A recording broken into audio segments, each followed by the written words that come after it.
یا زہرا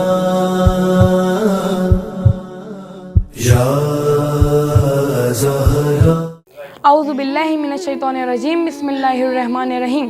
ناظرین السلام علیکم ورحمۃ اللہ وبرکاتہ۔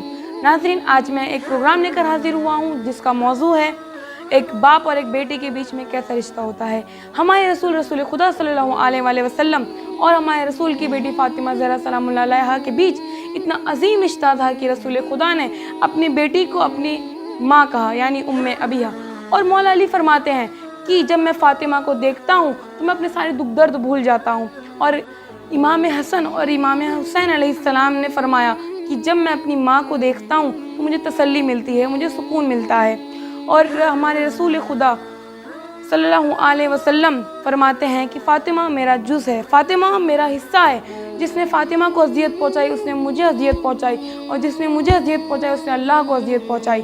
اور رسول خدا یہ بھی فرماتے ہیں کہ میں نے اپنی بیٹی کا نام فاطمہ اس لیے رکھا، میں نے اپنی بیٹی کا نام فاطمہ اس لیے رکھا کیونکہ اللہ تعالیٰ نے اس کو اور اس کے چاہنے والوں کو دوزخ سے آزاد کیا ہے۔ اب ہم کیا چاہتے ہیں، ہمیں کیا بننا ہے؟ ان کے چاہنے والوں میں سے کہ ان کے نہ چاہنے والوں میں سے؟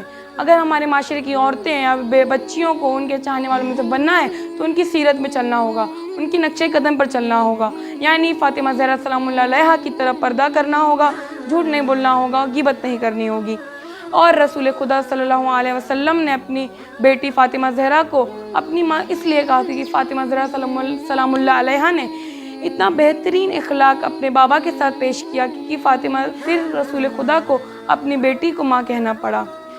اور ام ابیہا فاطمہ زہرا کے القاب میں سے ایک لقب ہے۔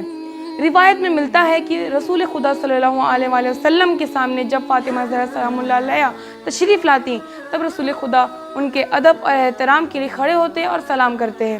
اس سے پتہ چلتا ہے کہ فاطمہ زہرا سلام اللہ علیہا کا کتنا مرتبہ ہے۔ تو بس میری یہی دعا ہوگی کہ میرے معاشرے میں بھی فاطمہ زہرا جیسی خاتون ہو اور سب ان کی مثال بنے۔